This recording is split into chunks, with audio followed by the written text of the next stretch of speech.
आज एका उद्विग्न भावनेतून आणि विषण्ण मनाने मी आपल्याशी बोलतो आहे। उद्या मला वाटतं अबुधाबी का कुठेतरी हिंदुस्थान आणि पाकिस्तान यांच्यातला क्रिकेट सामना आहे आणि मी उद्विग्न आणि विषण्ण हे दोन शब्द एवढ्यासाठी वापरले की अजूनही जो हल्ला पहलगाममध्ये आपल्या भारतीयांवरती झाला त्याच्यामध्ये ज्या पर्यटकांची हत्या केली गेली त्यांचं रक्त सुकलेलं नाही, घाव भरलेले नाहीत। त्याच्यानंतर आपल्याला सर्वांनाच असं वाटलं होतं, म्हणजे आपल्या भारतीयांना, हिंदुस्थानी सगळ्या नागरिकांना, देशप्रेमींना, की आपण आता पाकिस्तानला जागेवर ठेवणार नाही, पाकिस्तानचे 2, 3, 4 तुकडे करून टाकू। त्या दृष्टीने एक चढाई पण केली गेली, जवळपास युद्ध केलं गेलं आणि त्याला नाव ठेवण्यात आलं होतं ऑपरेशन सिंदूर। मधल्या काळामध्ये आपल्या संरक्षण मंत्र्यांनी सांगितले की अभी भी ऑपरेशन सिंदूर रुका नहीं है। एकूणच ते जे काय वातावरण होतं हे वातावरण आपल्याला काही नवीन नाहीये, कारण थोड्या थोड्या दिवसांनी म्हणा, काही वर्षांनी म्हणा, पाकिस्तान आपल्या देशावरती आतंकवादी हल्ले करतं। त्यावेळेला आपण सगळे उठून जागे होतो, सरकार पण चवताळल्यासारखं उठतं, आपले सैनिक शौर्य गाजवतात आणि याही वेळेला ज्या बातम्या येत होत्या त्या बातम्या जवळपास पाकिस्तान आपण पादाक्रांत करतो आहोत अशा स्वरूपाच्या बातम्या होत्या। शौर्याने तर म्हणजे सैनिकांनी तर शौर्याची परिसीमा गाठली होती। अचानक काय झालं, कुठून कळ फिरली काय सांगता येत नाही। ट्रम्प म्हणतायत की त्यांनी युद्ध थांबवलं, व्यापारासाठी युद्ध थांबवलं। वातावरण म्हणजे मला आठवते की त्याच सुमारास आपल्या देशाचं नाव भालाफेकीमध्ये उज्ज्वल करणाऱ्या नीरज चोप्रानी एक पाकिस्तानी प्रशिक्षक आपल्या देशात बोलवला होता। आता ते आमंत्रण त्यांनी कधी दिलं होतं, द्यायला हवं होतं की नव्हतं, त्याच्यानंतर तो प्रशिक्षक तर काय आलेला नाही। पण त्या नीरज चोप्रांना जे काही अंधभक्त आहेत त्यांनी देशद्रोही बोलण्यापर्यंत मजल गाठली होती। त्याचा मनस्ताप त्यांना काय झाला असेल याची मला कल्पनाही करवत नाही। पण आता अचानक असं काय झालं की पाकिस्तान बरोबर आपण युद्ध पुकारलं होतं आणि त्याच पाकिस्तान बरोबर उद्या क्रिकेट मॅच खेळतो आहोत। तुम्हाला सगळ्यांना कल्पना आहे की ऑपरेशन सिंदूर केल्यानंतर जगभरामध्ये आपल्या पंतप्रधानांनी सर्व पक्षीय शिष्टमंडळ पाठवली होती। कशासाठी? तर आमची लढाई आतंकवादाच्या विरुद्ध आहे आणि आमच्या देशात आतंकवाद पाकिस्तान फैलवतो आहे। आता नेमकं मोदीजींचं काय म्हणणं आहे? मला असं वाटतं की ही देशभक्तीची थट्टा आहे। नुसती थट्टाच नाही तर देशभक्तीचा हा व्यापार चाललेला आहे, देशभक्तीचा व्यापार। यांना व्यापारापुढे देशाची सुद्धा आता काही किंमत राहिलेली नाहीये। राजनाथ सिंगना मला विचारायचंय आणि अमित शहाना सुद्धा मला विचारायचंय की तुम्ही आता हे युद्ध थांबवलंय हे जाहीर करणार आहात का? आणि ज्यांनी नीरज चोप्राला देशद्रोही म्हणाले होते, अगदी आपल्या सोफिया कुरेशी ज्या लष्करातले एक तडफदार महिला अधिकारी आहेत, त्यांना हे मी गदडे शब्द वापरतोय, नालायक शब्द वापरतोय, भाजपचे अंधभक्त हे पाकिस्तानची बहीण म्हणाले होते, आतंकवादियों की बहन म्हणाले होते। त्या गदड्यांचं आता काय करणार? आणि पाकिस्तान बद्दल आपली नेमकी भूमिका तरी काय आहे? म्हणजे तुम्ही जे करता ते आम्ही सगळ्यांनी गपगुमानपणाने मान्य करायचं। तुम्ही जेव्हा म्हणाल त्यावेळेला पाकिस्तान मुर्दाबाद म्हणायचं, तुम्ही जेव्हा म्हणाल तेव्हा पाकिस्तानला तुम्ही मिठ्या मारायच्या। म्हणजे जवान तिकडे लढणार, जवान तिकडे शहीद होणार, आपले नागरिक, भारतीय नागरिक, अगदी हो मी असं म्हणेन की तेव्हा त्यांना धर्म विचारून गोळ्या घातल्या गेल्या होत्या, हिंदू म्हणून गोळ्या घातल्या गेल्या होत्या। आणि हे जर सत्य आहे तर भाजपच्या लेखी, पंतप्रधानांच्या लेखी देशाची आणि हिंदुत्वाची काही किंमत आहे की नाही? का हिंदुत्वापेक्षाही, देशापेक्षाही त्यांना व्यापार मोठा वाटतोय? हे त्यांनी स्पष्ट केलं पाहिजे। आणि असं काही नाहीये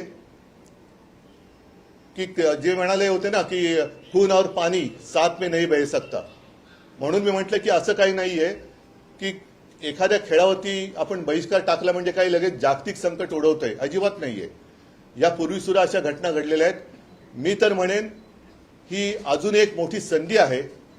जे पंतप्रधानांना जगभरामध्ये शिष्टमंडळ पाठवून जमलेलं नाही ते एका या सामन्यावरती बहिष्कार टाकून आपण जगाला दाखवू शकलो असतो की आतंकवादाच्या विरुद्ध आम्ही आहोत.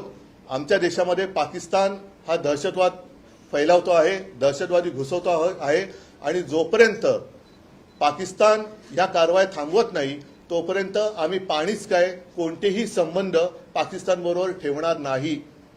आणि हीच भूमिका शिवसेना प्रमुखांची होती. मला आठवतंय मी स्वतः तेव्हा हजर होतो. जावेद मियादाद इकडे आले होते किंवा आला होता, त्याला तोंडावरती ठामपणाने बाळासाहेबांनी सांगितलं होतं, हिंदू हृदय सम्राटांनी सांगितलं होतं की हे सगळा फालतूपणा बंद कर.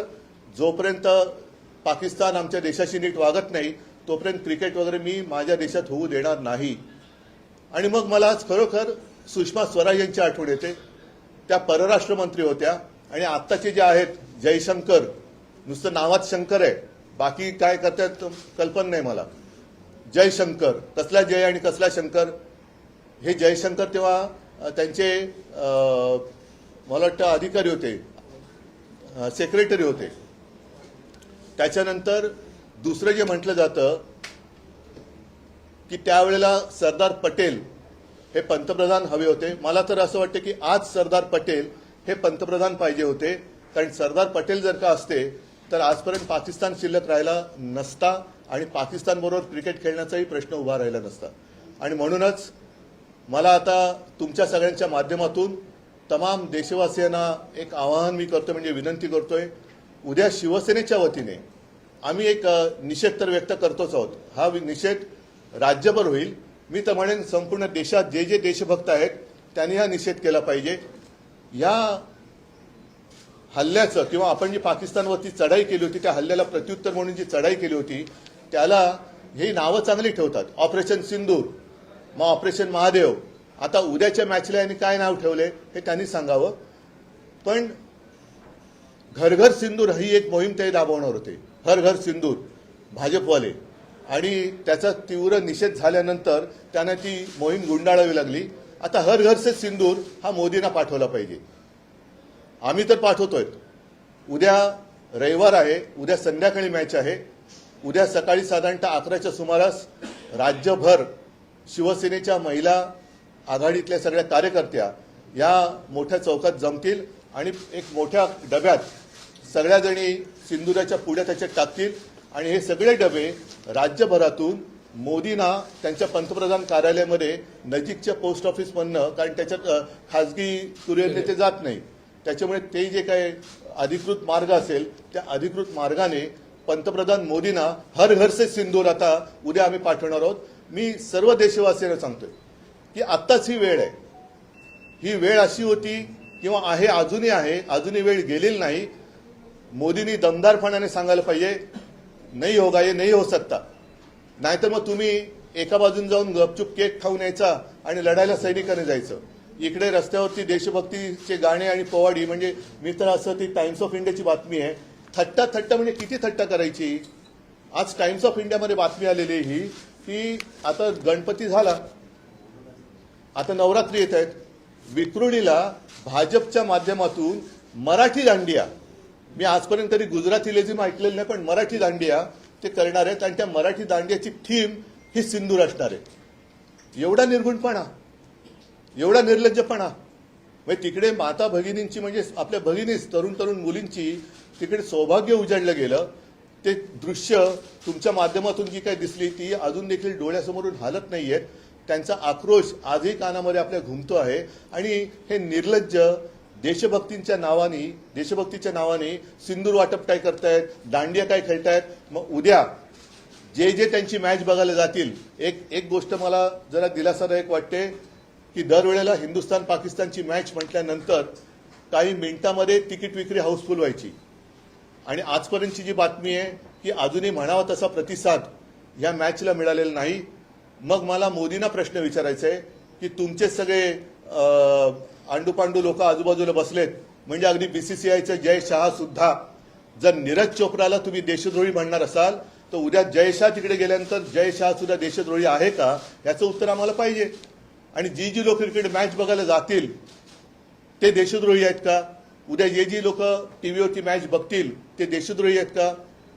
आणि यांना तर आता जाहिरातीची एवढीच चटक लागलेली आहे. मी भाजपला सांगेन की मग उद्या निर्लज्ज तर तुम्ही आहातच. जो हिंदुस्थान पाकिस्तानचा क्रिकेट सामना चालू असेल त्यावेळेला तुम्ही तुमच्या दांडियाची जाहिरातमध्ये टाका, ऑपरेशन सिंदूरची, आणि दांडिया आहे सगळ्यांनी या, कारण ते करू शकतात.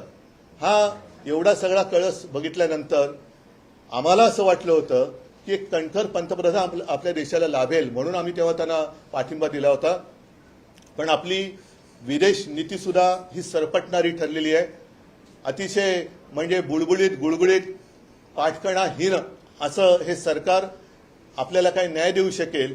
आणि पाकिस्तान तर सोडाच, पण पाकव्याप्त काश्मीर आपल्या देशात परत आणू शकेल यावर आता माझा विश्वास नाही राहिलेला. तुम्ही जावेद मियादाचा जो उल्लेख केलात, मागच्या वेळेस मुख्यमंत्री बोलताना म्हटले होते की ज्यांनी मातोश्रीवरती पाकिस्तान क्रिकेटर्सना बोलवलं त्यांनी आम्हाला याविषयी सांगू नये असं मुख्यमंत्र्यांनी बोललं. मी मुख्यमंत्र्यांच्या बोलण्याला किंमत का देत नाही, कारण ते यावेळेला नव्हते, मी स्वतः होतो. आणि जावेद मियादादला तोंडावर बाळासाहेबांनी सांगितलं होतं, त्याच्याकडे नवाज शरीफकडे जसे मोदी गेले होते त्यांचे नेते आणि गपचूप जाऊन केक खाऊन आले होते, त्या आणि जिनाच्या थडग्यावरती डोकं टेकणारे ज्यांचे नेते आहेत त्याने मला देशभक्ती शिकवण्याच्या भानगडीत पडू नये. मला उद्याच्याबद्दल बोलायचं आहे. उद्धवजी, पण तुम्ही आता भाजप आणि सरकारवर टीका करता, तुम्ही देशातल्या क्रिकेटपटूंना काय आवाहन करा, कारण तेही खेळणार आहेत. मी शेवटी असं आहे की अगदी हरभजन सिंग पण आता म्हणाले की हे होता कामा नये. मध्ये सौरभ गांगुली पण बोलले होते. आणि शेवटी काय होतं की त्यांनी जरा काही करायचं म्हटल्यानंतर आज सुद्धा ते सगळं क्रिकेटच्या नाड्या जयशाहच्या हातात आहेत. तो त्यांना पूर्णपणे म्हणजे देश हारला काय जिंकला काय, पण माझ्या विरुद्ध बोलला असता घरी जा. ही खरी जयशाह आणि अमित शहा आणि मोदींची परीक्षा आहे की तुमच्या लेखी व्यापार महत्वाचा आहे. उद्या क्रिकेटच्या सामन्यातून जो काही रेव्हेन्यू मिळणार आहे, म्हणजे आपल्याकडनं सुद्धा कुठला तो फायनलचा सामना होता तो मुंबईचा त्यांनी अहमदाबादला नेला होता पैशासाठी, तर त्यातून मिळणारे पैसे तुम्हाला देशापेक्षाही प्यारे आहेत का? ह्या प्रश्नाचं उत्तर त्यांनी द्यायला पाहिजे. महिला सगळ्या उतरणार आहेत, कारण सिंदूर आहे. माझं कुंकू माझा देश ही त्या आमच्या आंदोलनाची किंवा जो काही निषेध करतोय त्याची ती एक शीर्षक आहे. पण उद्धवजी, जसं भारत पाकिस्तान युद्ध आणि आताही आपल्या जशी लष्करानं कामगिरी केलेली आहे, भारत पाकिस्तान क्रिकेट सामन्याकडे युद्ध म्हणूनच बघितलं जातं आणि अनेकदा भारतीय संघानं हा बकवास आहे क्रिकेट रसिकांची हा बकवास आहे. मध्ये कोणीतरी एका जबाबदार अधिकाऱ्याने व्यक्त केलं होतं की मॅचमध्ये विकेट किती गेल्या महत्वाचं नाही, सामना जिंकलं की नाही. मला त्यांच्या आकलीची क्यू करावीशी वाटते. विकेट गेली तरी पुढचा सामना तो खेळू शकतात. इकडे शहीद झाल्यानंतर तो बिचारा त्याचं घरदार उजाडतं, तो पुन्हा उभा नाही राहू शकत. त्याच्यामुळे क्रिकेटमधली विकेट आणि शहीद होणं ह्याच्यातला फरक हा फार मोठा आहे. त्याच्यामुळे क्रिकेट आणि युद्ध या सगळ्या गोष्टी या भंपकपणा आहे. यांना व्यापार करायचा आहे. यांनी देशभक्तीचा व्यापार सुरू केलेला आहे.